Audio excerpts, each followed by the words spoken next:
Nianze na swali la kwanza ambalo mwizaji kazungumzia kufanya vizuri kwa Mbeya City kwenye mechi ambayo kamalizia. Credit kwao, niwape pongezi Mbeya City pamoja na mwalimu wao Mzee Mayanga kwa kazi nzuri aliyofanya. Nafikiri ndio fighting iliyopo nao, lakini ukireview vizuri mechi ambayo imepita, sisi tulikuwa katika performance nzuri.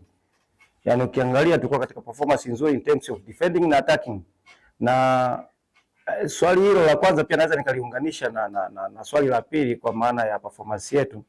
Ukianalyze vizuri ile mechi ni kwamba sisi tulikuwa better team katika vipindi vyote viwili. Kwa maana kipindi cha kwanza na cha pili. Na tulikuwa kwenye eneo lao la uzuiaji, kwa maana sisi safu yetu ya ushambuliaji tulikuwa tumefika mara nyingi zaidi.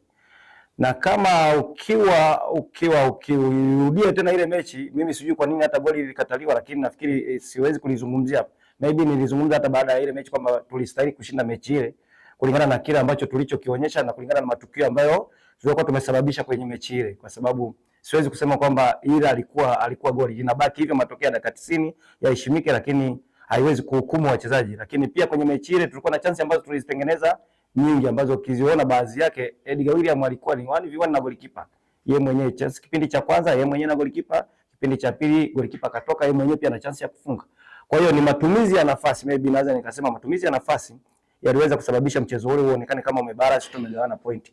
Lakini ninachoweza kuzungumza ndani ya, unaona mechi tarehe 24, mechi nyingine tena tarehe 27, hapa kuna vitu vingi tutakavyoweza kuvifanya kwa sababu wachezaji wale wako na quality. Tunachoweza kusema ni kuwapa confidence ya kuingia kwenye mechi hii ili yale mazuri ambayo wamekuwa kiyafanya katika mechi zilizokuwa zimepita waendelee kuyafanya. Lakini ukisema kwamba nikija hapa nikasema kwamba nimetrain kwenye eneo hilo ndani ya muda huu mfupi tuliopata, ni ngumu kidogo kwa sababu ya ratiba jinsi ilivyo tight. Kwa hiyo ninachoweza tu kusema tu kwamba saikolojia ya timu na kimbinu tuko vizuri. Sasa hivyo vitu vyote pamoja na mambo ya ufundi wa kwao binafsi yanaweza yakaleta matokeo kwenye mechi hii.